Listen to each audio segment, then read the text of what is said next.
Le choc a été brutal, l'incompréhension totale, le silence dans le public assourdissant. Émilien, le champion incontesté des 12 coups de midi, celui que personne ne pensait voir tomber, un jour a été éliminé dans des circonstances qui laissent perplexe et qui soulèvent d'innombrables questions. Comment est-il possible qu'un candidat aussi redoutable, aussi préparé, aussi méthodique ait pu être battu après 647 participations, après avoir accumulé plus de 2,5 millions d'euros et après avoir marqué au fer rouge l'histoire du jeu télévisé le plus populaire de France? Ce départ soudain n'a pas seulement bouleversé les téléspectateurs. Il a provoqué un véritable séisme en interne, révélant au grand jour une trahison inimaginable, une fuite orchestrée par une personne de l'équipe elle-même, une ombre dans la lumière, une main invisible qui a brisé la confiance, un geste calculé ou une erreur fatale. Tout commence quelques jours avant la diffusion de l'épisode fatal, une information fuitée sur les réseaux sociaux annonce avec certitude l'élimination d'Émilien, créant la stupeur dans les cercles de fans et la colère dans les coulisses de TF1.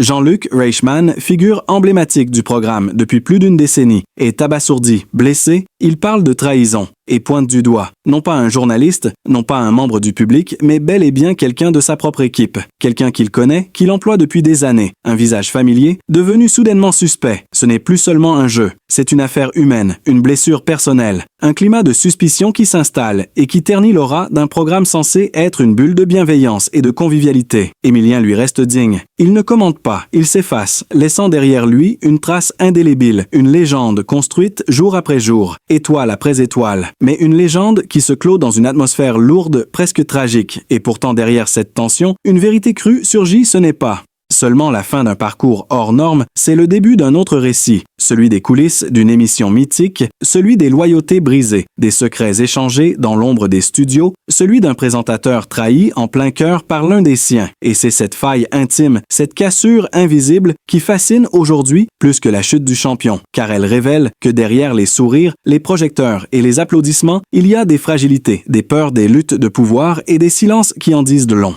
Et si vous voulez continuer à suivre toutes les révélations les plus saisissantes, les coulisses les plus secrètes et les histoires humaines qui bouleversent les émissions que vous croyez connaître, alors abonnez-vous dès maintenant à notre chaîne. Ici, c'est bien plus qu'une simple analyse, c'est une plongée dans l'invisible, dans ce que personne n'ose montrer. Activez la cloche pour ne rien manquer, car chaque semaine, une nouvelle vérité éclate. Chaque semaine, un nouveau chapitre s'ouvre et vous serez les premiers à le découvrir. Ce qui choque le plus, ce ne sont pas les larmes d'Émilien, ni même l'annonce brutale de son élimination, mais bien cette sensation glaciale qu'un piège avait été tendu, que tout était orchestré, depuis les coulisses, que la chute du plus grand champion de l'histoire des 12 coups de midi était programmée par une main invisible qui agissait dans l'ombre comme si l'on avait décidé que son règne devait s'achever, non pas dans la gloire, mais dans le soupçon, dans l'inconfort, dans la trahison.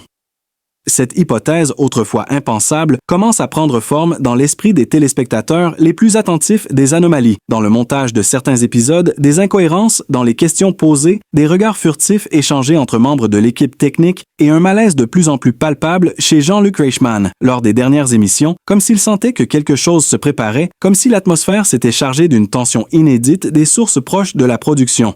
Parlent aujourd'hui d'un climat délétère, de rivalité interne, de jalousies anciennes et d'un ras-le-bol généralisé chez certains membres du staff qui voyaient en Émilien un symbole de l'inaccessibilité, un mur infranchissable pour les nouveaux talents, une figure presque trop parfaite, trop lisse pour une émission qui se veut populaire et imprévisible. Cette perfection devenait gênante, dérangeante, insupportable pour certains qui rêvaient de renouvellement, de changement, de scandale, même pour relancer une audience certes solide, mais en perte de vitesse chez les jeunes. Et dans cette logique, la fuite de la date d'élimination prend tout son sens.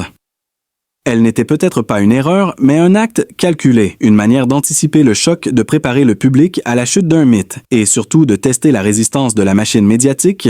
Et cette machine a réagi violemment. Les réseaux sociaux ont explosé. Les théories du complot se sont multipliées. Et plusieurs anciens champions ont été sollicités pour commenter cette affaire. Certains ont refusé d'apparaître à l'écran. D'autres ont accepté à condition que leurs propos ne soient pas tronqués. Et ce qu'ils révèlent est tout simplement explosif. Plusieurs d'entre eux affirment avoir subi des pressions psychologiques en coulisses pour abandonner le jeu volontairement ou pour répondre à certaines questions de manière plus télégénique. L'un d'eux, sous couvert d'anonymat, raconte avoir reçu une feuille de consignes avant une émission importante, une liste d'attitudes à adopter et de réponses à éviter pour ne pas froisser la ligne éditoriale de l'émission. Cette même source affirme que certains membres de la production considéraient Émilien comme un produit marketing et non plus comme un candidat, et que son image ultra contrôlée servait surtout à masquer des tensions internes croissantes. Ce vernis vient aujourd'hui de se fissurer. Aujourd'hui, plus que jamais, les masques tombent et les projecteurs révèlent ce que l'on ne voulait pas voir, une réalité troublante, où la confiance se monnaie, où l'excellence dérange et où les champions deviennent, malgré eux, les pions d'un jeu plus vaste, plus cynique, plus impitoyable. La chute d'Émilien n'est peut-être pas celle d'un simple candidat, mais celle d'un modèle d'émission qu'il faudra désormais repenser, reconstruire, réhumaniser. Car si les records fascinent, ce sont les vérités cachées qui passionnent vraiment. Et si vous souhaitez continuer à explorer ces zones d'ombre, ces révélations que personne n'ose dévoiler, alors abonnez-vous à cette chaîne, activez la cloche et plongez avec nous dans l'envers du décor, là où tout commence vraiment, là où les apparences volent en éclats.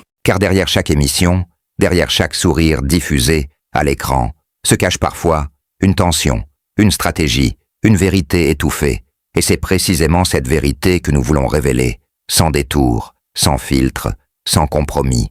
Émilien n'est peut-être que le début d'un effet domino plus vaste, une première fissure dans une façade trop longtemps polie, trop longtemps silencieuse.